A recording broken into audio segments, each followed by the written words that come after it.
All right, ladies and gentlemen, boys and girls, children of all ages, fellow Pandemonium travelers, this is Seattle Pandemonium Shutdown, day 269. Nice, by my count. So what's going on? What's going down? We've got, oh goodness. Well, we have traffic.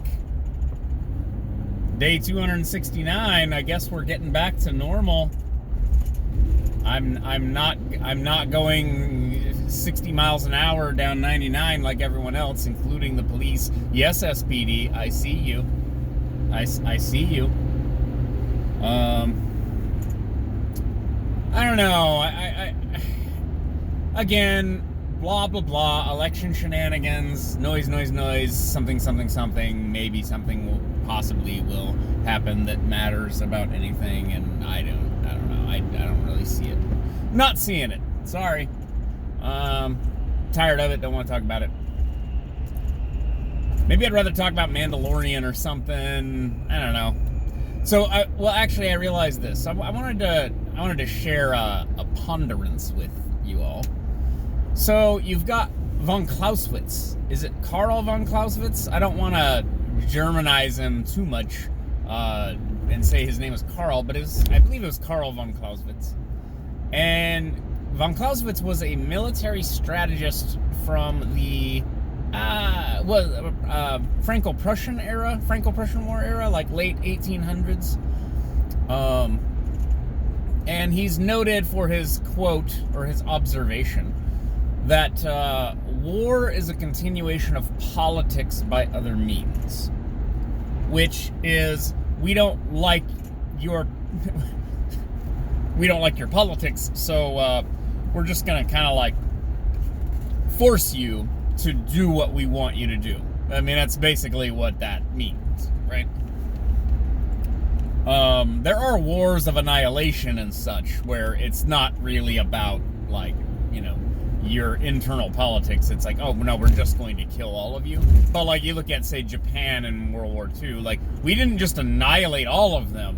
We said, okay, you stopped fighting, you stopped attacking us, you changed your internal politics to be like, oh hey, let's stop fighting the Americans.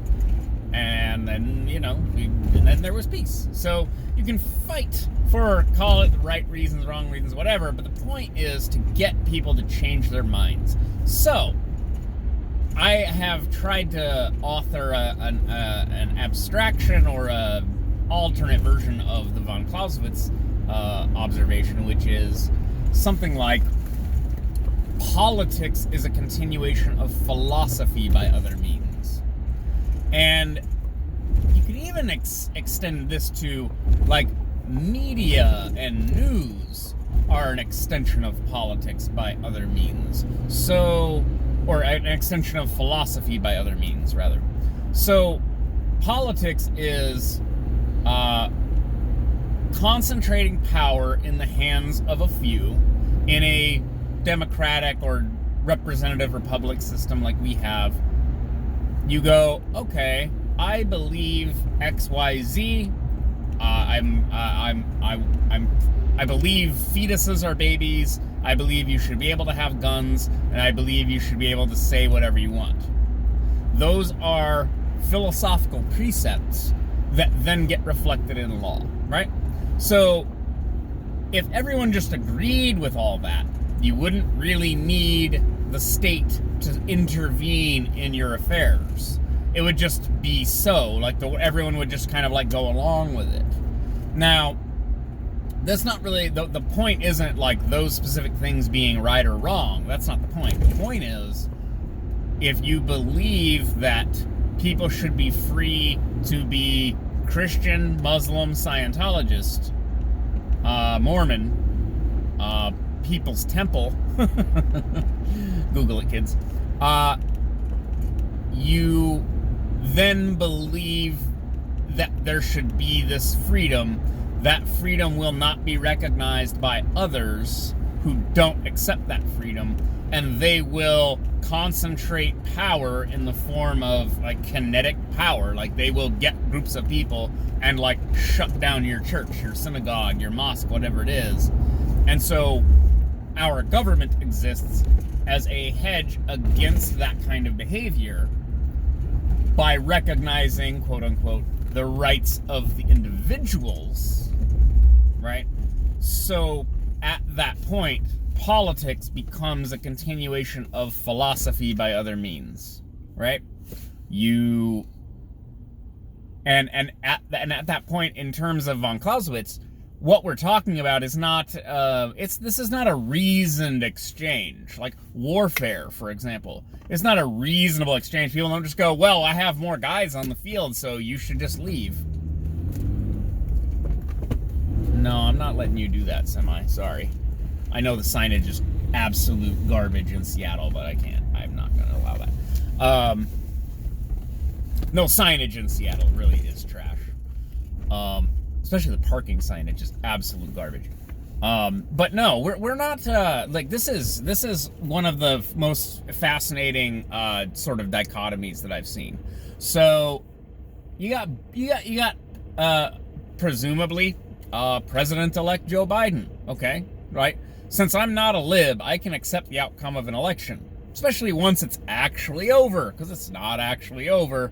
And I know that it's not over because I'm going to have to keep hearing about it until like at least December 20th or whatever, right? The same way I couldn't hear the end of it for the last 4 years from the people who said, #not my president, okay? I can accept the outcome of an election because I'm not some dumb shit lib, okay? Not my president, he's a Russian bot. You all should just fuck off. Seriously. It's been 4 years of the most obnoxious conspiracy theorizing nonsense, and then you have zero fucking like self-awareness. Be like, Trump won't accept the outcome of the election.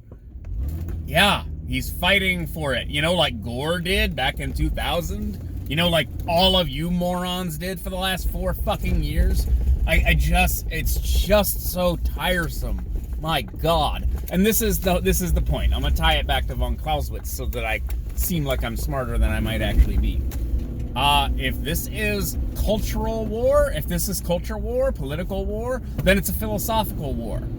And what you have is a party managed to leverage the media, to leverage, I guess, the American populace into thinking, feeling, believing, essentially philosophizing, that there's all kinds of existential threats at play, and Joe Biden and Kamala, I don't care how to say her name, I'll say it however I feel like at any given time, they're the savior for America, that they are going to save us from scary thing XYZ.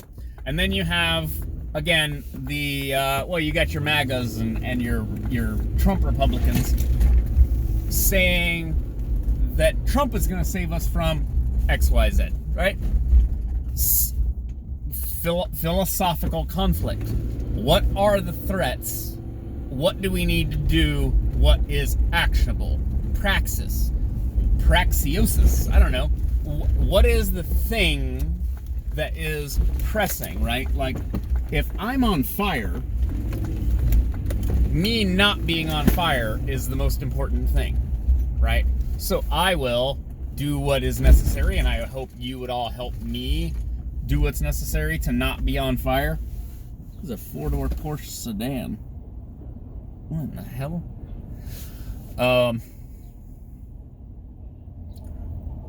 So the philosophy is, well, why would you help me if I'm on fire? Well, because it's good to help people.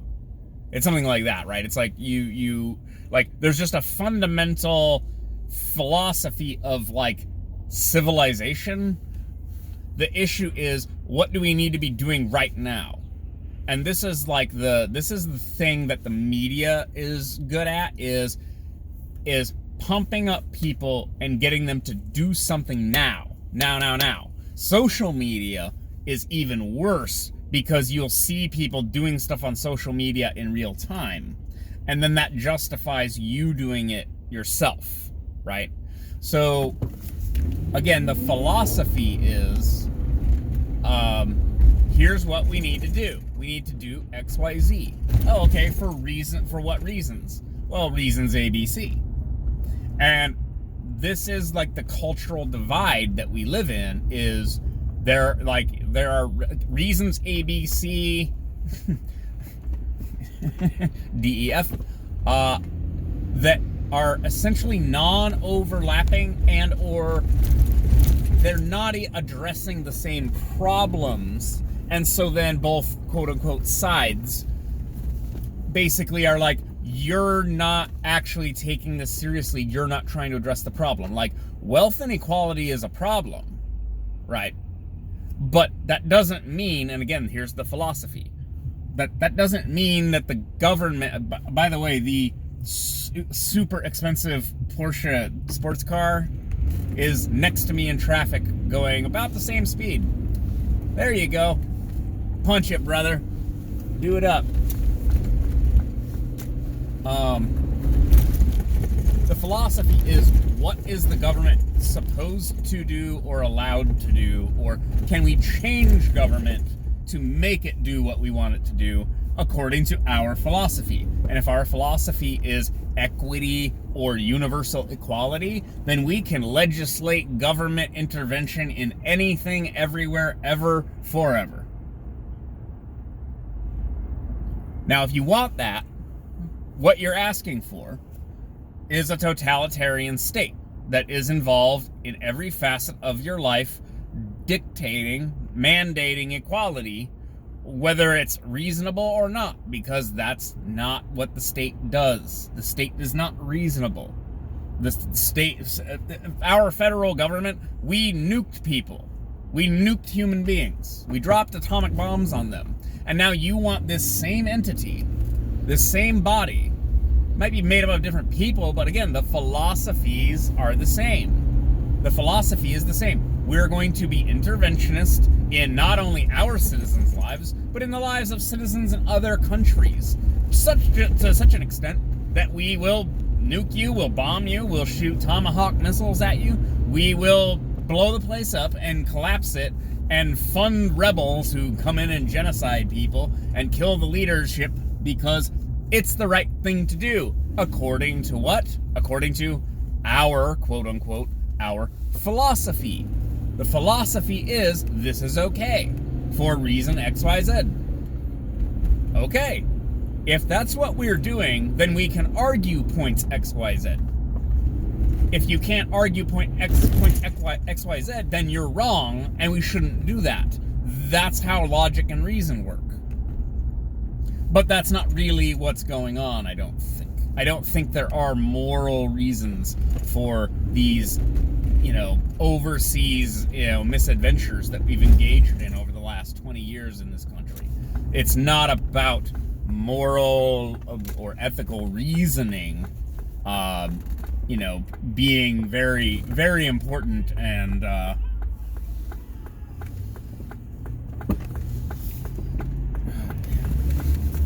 that's not what's happening. What's happening is profiteering and warmongering and manufacturing consent. There you go, there's your Noam Chomsky. And yeah, it's Wednesday. It's a day ending in Y, ladies and gentlemen, boys and girls. Oh, you can go across, old lady. There you go. There you go. That's enough from me for one day. I'll yell at you guys later. Bye.